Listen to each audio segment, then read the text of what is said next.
또 몸과 우리의 모든 물질을 드리는 그런 귀한 예배 시간 되도록 하나님께서 우리의 마음을 주장하여 주시기를 원합니다. 하나님께서 받으시는 것은 상한 심령이라고 말씀하셨는데 우리가 하나님 앞에서 겸손하고 낮고 또 가난한 마음으로 하나님을 높이고 경외할 때 하나님께서 우리의 필요한 모든 영적인 필요들을 채워주시고 하나님의 영광으로 말미암아 우리가 크게 기뻐하는 그런 주일 또 성도 간의 교제 시간 갖도록 인도하여 주옵소서. 오늘 또 이 아침에 우리가 하나님 말씀 살필 때 여기 계신 분들 보시는 분들에게 또 복이 되는 성경 공부 말씀이 되도록 성령께서 도와주시길 원하며 감사드리며 모든 말씀 예수님의 존귀하신 이름으로 기도드렸습니다. 아멘. 예, 우리 계속해서 영원한 심판에 대한 내용들 살펴보도록 하겠습니다. 그래서 우리가 몇 번 나누어서 우리가 지금 살펴보고 있는데요.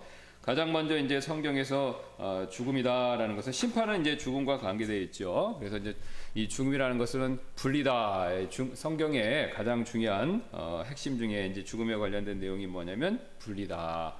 그 참고로 제가 좀 이제 부연 설명을 해서 말씀드리면 여러분은 이제 이 성경을 읽으실 때 뭘 먼저 보십니까? 사건? 교리? 아니면은 뭐 문화? 배경? 역사? 예, 이런 거 다 필요하죠. 예, 다 중요합니다.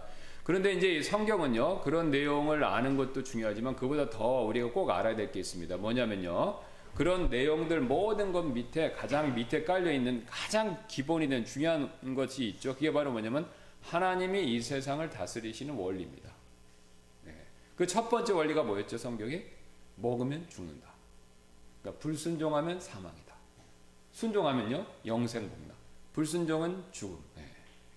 그러니까 그 원리는 철칙이에요. 네. 이거는 이 세상에 우리가 이제 과학이 발전해서 이 만물이 이 세상 만물이 법칙으로 돌아간다라는 것을 의심하는 사람이 없습니다. 예. 그러면 이 법칙이 왜 생겼냐라고 했을 때, 뭐 그 다음부터는 뭐 그리스도인이 아닌 사람부터 다른 세상 그 종교를 믿는 사람까지 뭐 다양한 해석이 있을 수 있겠죠. 예. 다양한 해석이 있을 수 있겠죠.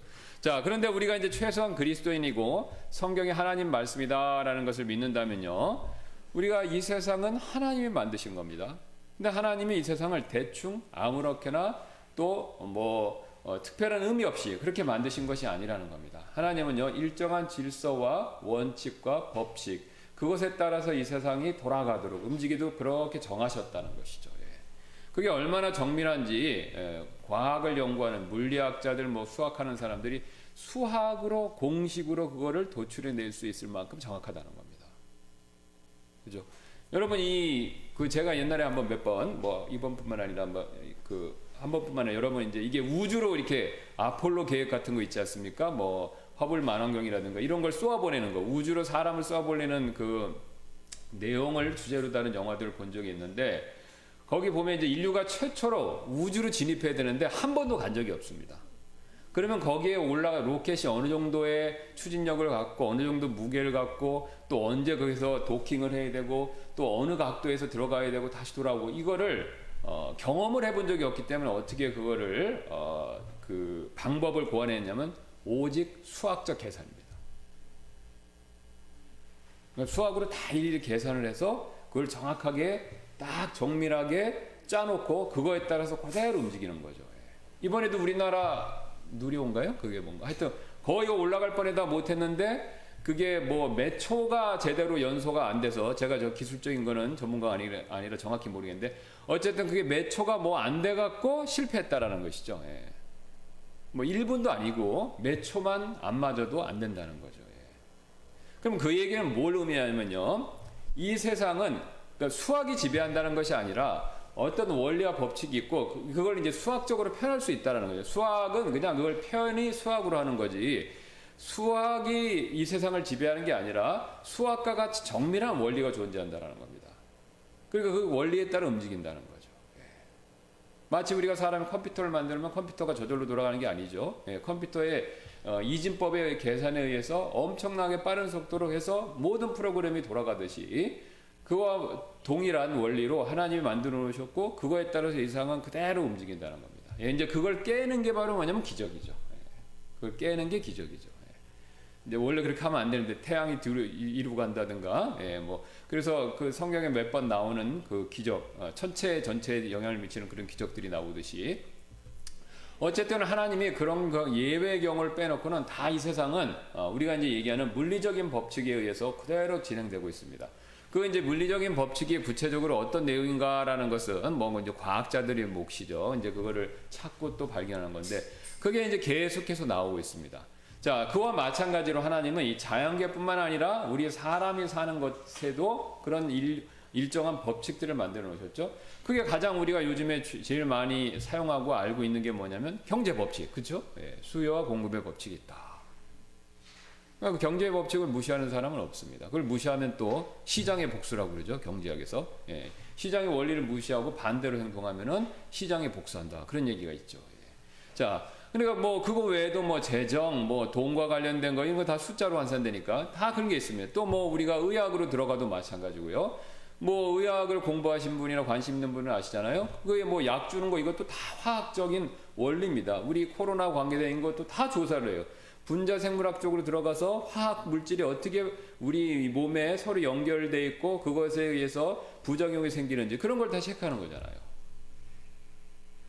그러니까 모든 게 보이지 않는 원리에 의해서 움직인다는 거죠. 여러분 영적으로도 마찬가지입니다. 제가 초대에 말씀드렸듯이 먹으면 죽는다. 그러니까 불순종하면 죽는다. 그 원리라는 거죠. 그러니까 그런 원리가 이 세상을 지배하고 있죠. 하늘의 원리, 땅의 원리, 그 다음에 이 세상의 사회의 어떤 원리들.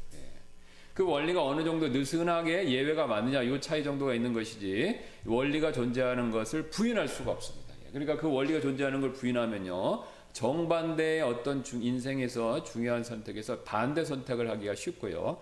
반대 선택을 하면 그거에 따르는 응당한 결과를 받을 수밖에 없습니다. 그러니까 하나님께서 여호수아를 통해서 두 길만 말씀하셨잖아요. 가나안 땅을 정복하고 축복의 길과 저주의 길. 내 말을 듣고 하나님 사랑하고 온 마음을 우리 하나님 주신 이 계명들 모세를 통해서 이미 주신 그 율법의 계명들에 따라 살면 너희가 축복을 받고 그다음에 이거를 거부하고 우상을 따르고 하나님 명령을 어기면 저주를 받는다. 그거 그대로 이루어졌죠. 하나님 그래서 몇 번 익스큐스를 해주셨지만 결국은 그들이 우상 숭배를 흘렀고 그래서 결국은 북왕국 이스라엘은 아시리아에 남왕국 유다는 바벨론에서 포로 생활을 겪었죠. 북왕국 이스라엘은 완전히 망했습니다. 왜요? 그 왕들이 그 경건한 왕이 하나도 없어요. 북왕국의 왕들을 이스라엘 왕들을 쭉 보면 경건하다고 평가하는 왕이 하나도 없습니다. 그러니까 거기는 완전히 망해버렸어요. 사마리아는 섞이고 그 지파들이 다 사라져 버렸다는 거죠. 민족적으로. 근데 남왕국 유다만 그래도 경건한 왕들이 6에서 7명 정도 있어서 그 왕들을 하나님께서도 다윗의 언약을 통해 기억하셨기 때문에 거기는 살아 돌아왔습니다. 다 돌아온 건 아니고 바빌론 포로 생활 이후에. 자, 이렇게 하나님의 이 창조 세계는 일정한 원리들이 존재합니다. 그래서 그 원리들을 우리가 잘 알고 그 다음에 그 원리에 따라서 중요한 삶의 선택에 있어서 그 원리에 맞춰서 우리가 삶을 선택하고 그 길로 그 다음에 순종할 때 하나님이 말씀하시는 각각의 복들이 기다리고 있다는 거죠. 이제 제가 말씀드리는 복은 누누이 말씀드리지만 번영신학에서 얘기하는 그냥 뭐 자판기식 복, 그러니까 뭐 떼부자 된다, 뭐 무조건 잘 된다 그런 걸 얘기하는 게 아닙니다. 하나님께서 이미 창세기 때 이스라엘 백성들에게 약속해 주신 각각의 분복들이죠. 전도서에서 전도서 기자가 또 얘기했던 그 바로 동일한 내용들이라는 겁니다. 그러니까 우리가 이 원리에 맞춰 따라 살면 그 각각에 따른 분복들이 있는 겁니다. 이스라엘에서 누릴 수 있는 복이 있는 거고 우리 또 개인의 국가나 가정이나 다 그런 복들이 있는 거죠. 사실 우리가 그런 복을 누리고 살고 있는 겁니다. 이 나라가 이 정도로 복을 누리는 건 우리가 알건 알고 했건 모르고 했건 간에 그런 원리를 충실히 따랐다는 거예요. 근면성실, 그죠? 뭐 저 어렸을 때 들었던데 잘 살아보세요. 우리도 한번 열심히 노력하는 거죠. 열심히 노력하니까 되는 겁니다. 근데 열심히 노력 안 하면 안 되는 거고 이게 다 원리대로 돌아가게 돼 있습니다. 자, 그래서 죽음 이후에도 마찬가지라는 거죠. 죽음 이후에도 하나님이 정해놓으신 원리대로 쭉 가는데, 자, 그것과 관계돼서 이제 죽음이라는 것은 어떤 원리를 갖고 있냐? 이건 분리라는 겁니다. 그러니까 성경에서 말하는 죽음 이퀄은 그 뭐냐면 분리되는 거죠. 그리고 육체적인 죽음은 뭡니까? 우리의 영혼, 혼이든지 영혼이든 3분법으로 영혼 몸이 되고 2분법으로 하면 보인다 안 보인다 기준으로 영혼이 될 수 있는 겁니다. 그러니까 우리의 보이지 않는 어떤 부분이 우리의 사람으로서 존재에 보이지 않는 어떤 부분이 우리의 보이는 물질로부터 떠나는 거죠. 예. 그러니까 그래서 성경은 육체적인 죽음은 우리의 혼이, 구체적으로 하면 혼이 우리의 몸으로부터 떠나는 겁니다. 그러면 이제 이 몸은요, 원래 왔던 곳으로 돌아가는 거죠. 흙으로. 그 다음에 우리의 혼은 잘 아시는 것처럼 천국 아니면 지옥, 둘 중에 하나밖에 없습니다. 자, 그래서 이게 바로 이제 성경에서 말하는 육체적인 죽음이고, 또 영적인 죽음이 있죠. 우리가 잘 아는 영적인 죽음. 영적인 죽음 역시 동일하게 죽음이기 때문에 분리입니다. 이 분리라는 것은 무엇으로부터 분리냐? 영적 죽음은요, 바로 하나님으로부터 분리죠. 하나님으로부터. 자, 그래서 아담이 범죄한 직후에 그는 육체적으로 죽지 않았습니다. 최소한 그 뒤로 우리가 정확하게 계산할 수는 없지만 930년 더 살았다라는 얘기가 있죠. 뭐 창조되자마자 범죄했는지 아니면 뭐 100년, 200년 살다가 범죄했는지 어쨌든 모르지만 930년 기간 동안에 어느 한 시점에서 범죄를 했고요. 그 뒤로도 그는 살았습니다. 그러니까 그건 뭘 의미하냐면 그가 죽긴 죽었는데 육체적 죽음은 나중에 맞이한 거고 그 전에 뭔가 다른 부분이 죽었다라는 것이죠. 그게 바로 영적 죽음입니다. 그래서 영적 죽음의 증거로 뭐냐면 그 전까지는 동산에 거니시는 하나님의 음성을 들었었을 때 피하지 않았어요. 근데 그 음성을 듣고 어땠습니까? 피해서 숨었죠. 하나님과의 관계가 완전히 단절된 겁니다. 예. 그래서 바로 아담이 그때 영적인 죽음을 맞이했고 그 후에 인류 역시 후손인 우리도 하나님과의 분리된 상태로 태어나게 되는 것이죠. 자, 그 다음에 이제 성경이 말하는 그게 이제 첫째 죽음이다 그렇게 얘기하고요. 그 다음에 이제 얘기하는 게 둘째 사망이 있습니다. 그러니까 첫째 사망 안에 육체적인 죽음과 영적인 죽음이 있고 그 다음에 둘째 사망, 이게 둘째 죽음이 있죠. 우리가 이제 그 내용을 살펴보는데 그 둘째 죽음, 사망을 맞이하는 장소가 역시 하나님으로부터 분리인데 그 둘째 죽음을 맞이하는 장소가 어디냐면 바로 지옥 또는 브로스다 이렇게 얘기하고 있죠. 성경은요. 그래서 지옥이나 브로스는 구체적으로 어떤 것인가라는 것을 살펴보고 있는데 가장 먼저 3페이지 밑에가 되겠습니다. 지옥과 브로스는 구체적으로 영원한 형벌을 받는 장소다. 여기서 이제 그 강조점은 영원이라는 부분이죠.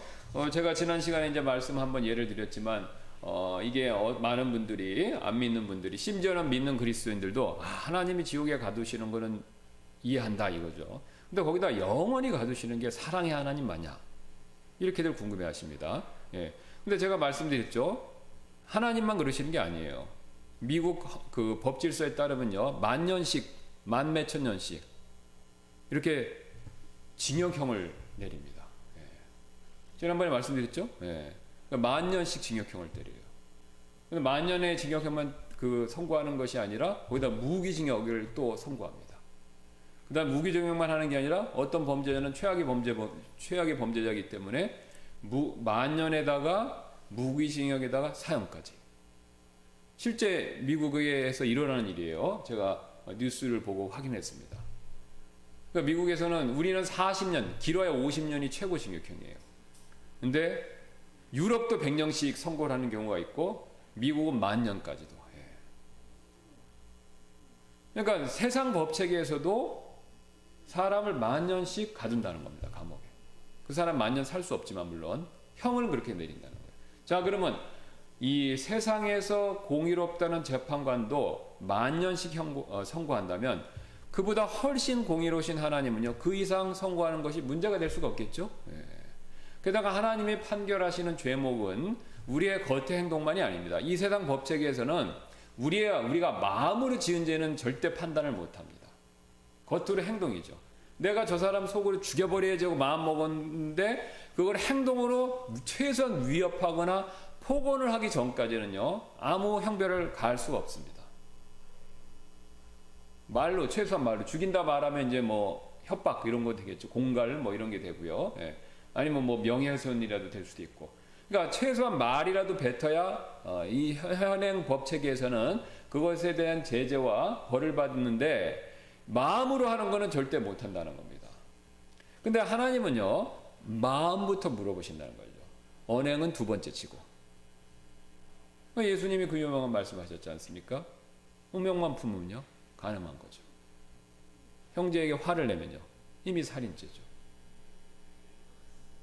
그러니까 우리의 한 사법 체계에서는 언행, 이것만 보는데 하나님은 언행 플러스 마음입니다. 그러니까 마음에 있는 죄부터 다 따지신다는 거죠. 여러분 그렇게 하면 마음에서부터 죄를 다 하나님이 물으시면요, 우리의 죄가 어떻게 되겠습니까? 엄청나겠죠. 엄청나죠. 우리가 생각하는 것 이상으로 엄청납니다. 거의 우리의 죄가 무한에 가까워진다는 겁니다. 왜요? 속으로 마음으로 죄 짓지 않는 사람이 어디 있습니까? 돈 보면 갖고 싶고, 여자 보면 음욕 생기고, 그렇죠? 예. 남이 잘 되는 거 보면 시기심 나고 배 아프고, 특히 우리나라 분들 굉장히 심하죠. 뭐 그런 얘기를 하시더라고요. 한국 사람은 배가 고픈 건 참아도 배가 고픈 건 참아도 배가 아픈 건 못 참는다. 예. 그러니까 굶주리는 건 참을 수 있어도 남이 잘 되는 거, 사촌의 땅을 사면 배 아프다 그러지 않습니까? 그 배가 아픈 건 못 참는다는 거예요. 시기심. 성경에서 시기심은 죄라고 분명히 정죄를 합니다.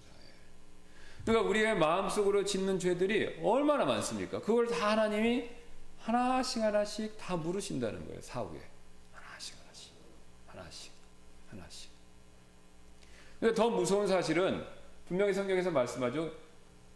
율법의 하나만 어기도 전체를 어긴다고 하는 거죠. 예, 그러니까 쉬운 예는 뭐냐면, 제가 운전을 하는데 지금까지 무사고인데 제가 어느 날 갑자기 과실치서 사람을 쳤어요. 그래서 만약에 그 사람을 죽였습니다. 그럼 제가 재판을 받겠죠. 예. 그럼 재판을 받는데 재판장에서 재판장님, 저는 지금까지 안전운전, 모범운전 했고 딱지도 한 번도 뗀 적이 없는데 이 사람을 지금 죽였는데 지금까지 제가 죄를 한 번도 안 졌으니까 그걸 참작해서 저를 용서해 주시면 안 되겠습니까? 그러면 어떡할까요, 재판장이? 웃겠죠. 예. 지금까지 아무리 죄를 안 진 건 소용이 없는 겁니다. 한 번만이라도 죄를 지면 그 죄에 대해서 묻는다는 거죠. 그러면 전체 모든 법을 어긴 걸로 간주되는 거죠. 한 번도 사람 안 죽이는데 한 번만 죽여도 감옥 가는 겁니다. 그렇죠? 한 번도 흠치질한데 인생 전체에서 한 번이라도 장발장처럼 배고파서 훔쳤다. 그럼 역시 감옥 가는 거죠. 그러니까 이 하나님의 사법체계는요, 굉장히 무섭습니다. 이 현상의 사법체계는 부패할 수 있어요. 예, 그러니까 뭐 같은 아는 사람이면 봐주고, 뭐 뇌물 받고 봐주고, 이게 후진국일수록 그런 게 많죠. 예. 그러니까 이렇게 돈 받고 봐주고, 뭐 백으로 봐주고, 뭐 이런 게 가능하지만 하나님의 사법체계에서는 그런 게 절대로 가능하지 않습니다. 하나님은 어떤 거에도 영향을 안 받으신다는 거죠. 그 대표적인 예가 누구냐? 예수님. 예수님은 자신의 죄 때문에 죽으신 게 아니라 우리의 죄를 대신 대속 짊어지셨잖아요. 그러니까 하나님께서는 예수님이 십자가에 달리셨을 때 예수님의 죄는 발견할 수 없었습니다. 왜냐하면 완벽하셨기 때문에. 근데 예수님이 짊어진 우리의 죄를 보신 거죠. 근데 우리의 죄를 대신 짊어졌는데 예수님은 하나님의 아들이십니다. 근데 하나님의 아들이니까 봐줄만 하지만 안 봐주셨다는 거예요. 그게 무섭습니다. 우리한테는 그게 복이지만 하나님의 사법체계에서, 율법체계에 있어서는 그게 굉장히 무서운 일이죠. 아들이지만 죄를 짊어졌기 때문에 그 죄 때문에 아들을 봐주지 않는다는 거죠. 쉬운 예로 제 아들이 있는데 제 아들이 무슨 뭘 잘못했어요. 만약에 제가 이제 군인인데 장군이고 제 아들이 이제 사병입니다. 제 아들이 뭘 잘못했어요. 그럼 잘못했으면 사형죄 탈영을 했어요. 탈영을 했는데 아들이니까 봐주고 싶어야 되지만 봐줄 수도 있겠죠. 그러나 못 봐주면 안 된다는 겁니다. 아들이라도 봐줄 수 없다는 거죠. 굉장히 엄한 무서운 체계입니다. 그러니까 그런 하나님의 칼 같은 정밀한, 정확한, 공의로운 그런 하나님의 율법의 잣대로 우리의 마음부터, 행위는 언행은 뒤로 하고요. 마음부터 쫙 조사해갖고 검찰 조사하듯이, 우리가 검찰 조사 탈탈 턴다 이런 말 있지 않습니까? 그런 것처럼 막 이렇게 하나님 우리를 탈탈 터시면요, 죄가 한없이 나오겠죠. 그래서 그 한없는 죄에 대해서 하나님이 형벌을 내리시는 거. 그러니까 성경 말씀처럼 영원토록 멸망받는 것이 공의롭다는 겁니다. 정당하다라는 것이죠. 예. 자, 그래서 여기 보면 이렇게 말씀하시지 않습니까? 그때 그가 왼편에 있는 마태복음 25장 41절입니다. 왼편인 자들에게도 이르되 저주를 받은 자들아 너희는 내게서 떠나 마귀와 그의 천사들을 위하여 예비된 영존하는 불에 들어가라. 여기 강조점은 영존입니다. 영존하는. 그리하여 이들은 25장 46절 마태복음 영존하는 형벌에 들어가되, 영존하는 형벌을 얘기하죠. 의로운 자들은 영원한 생명에 들어가리라. 그러니까 이제 영존한 형벌을 받습니다. 영원토록 벌을 받는다는 거죠. 자, 그 다음에 이제 두 번째로 이제 지옥에서 받는 형벌은요, 고통으로 이루어진다. 이제 첫 번째는 영존입니다. 영존하는 형벌을 받는데 영원토록 벌을 받고요. 두 번째는 그 형벌 이퀄 이제 고통이라는 것이죠. 그 형벌은 이 감옥에 징역 9군만 되는 것도 괴롭습니다. 제가 그 한국에 있을 때도 교도소를 제가 간 건 아니고 방문해 본 적이 있어요. 영등포 구치소를. 그 다음에 안양구치소도 그 안에 안양구치소는 제가 들어본 적이 있어요. 제가 제지어서가 아닙니다. 어떤 분은 제가 이해를 들었더니 목사님도 전과가 있으셨나 보네요. 그러는데 그게 아닙니다. 그게 아니고 이제 그 성도분 가운데 어떤 분들이 이제 그 죄가 있으셔서 이제 상담차 이제 이렇게 간 적이 있고, 그다음에 안양구치소는 집회, 기독교 집회가 있어서 그 안으로 직접 교도소 안으로 직접 찬양 집회하는 게 있어서 제가 하는 건 아니고 이제 같이 이제 참관인으로 같이 들어가 본 적이 있는데, 뭐 안에 들어가 본 적이 있고, 그 다음에 캐나다에 있었을 때도 또 한번 그 캐나다 교도소도 그 면담을 하러 한번 방문한 적이 있었습니다.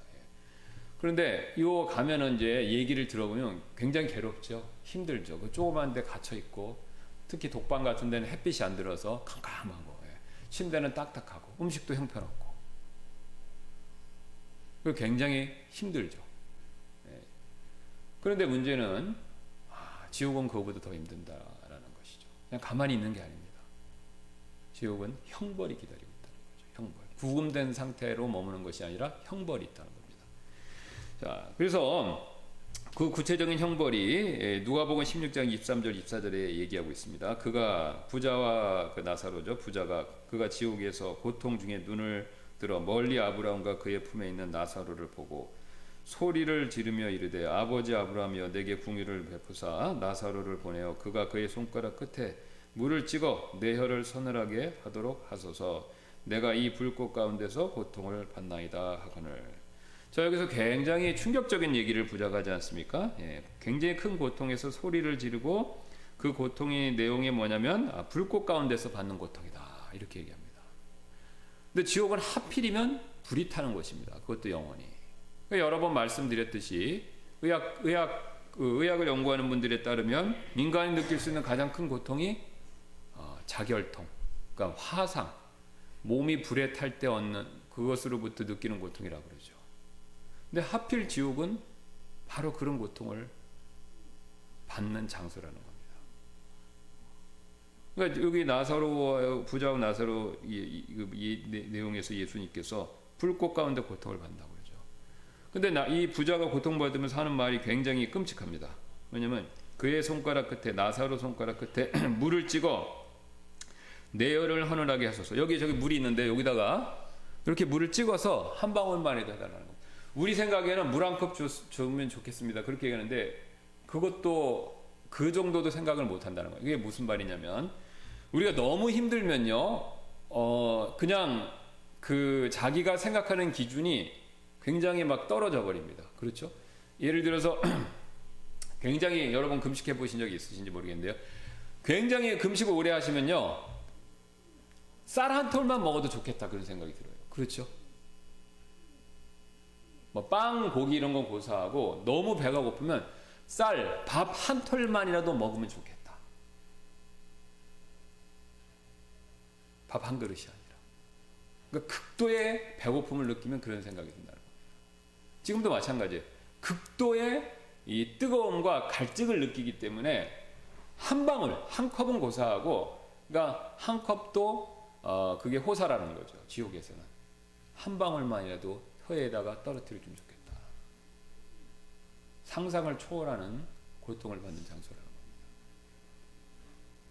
이 성경은요, 있는 그것을 그대로 사실적으로 묘사를 합니다.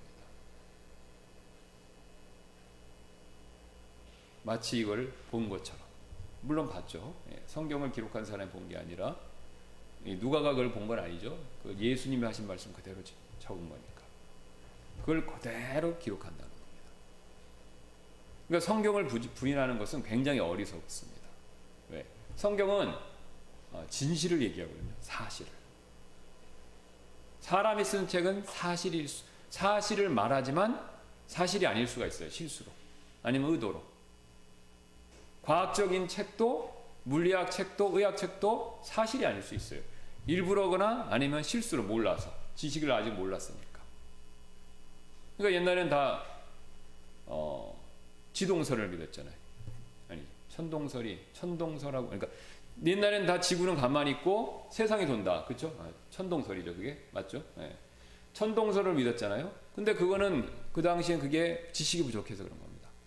근데 이제 지식이 발전하니까 지구가 도는 거죠. 지동설 이렇게 바뀌는 겁니다.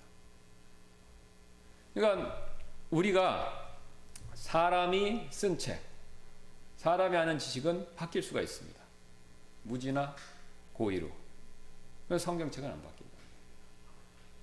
왜냐하면 하나님의 말씀이니까. 그러니까 하나님 말씀은 최소한 무지나 고의로 잘못 기록하는 것이 쓰는 것이 있으면 안 되는 거죠. 당이론적으로도.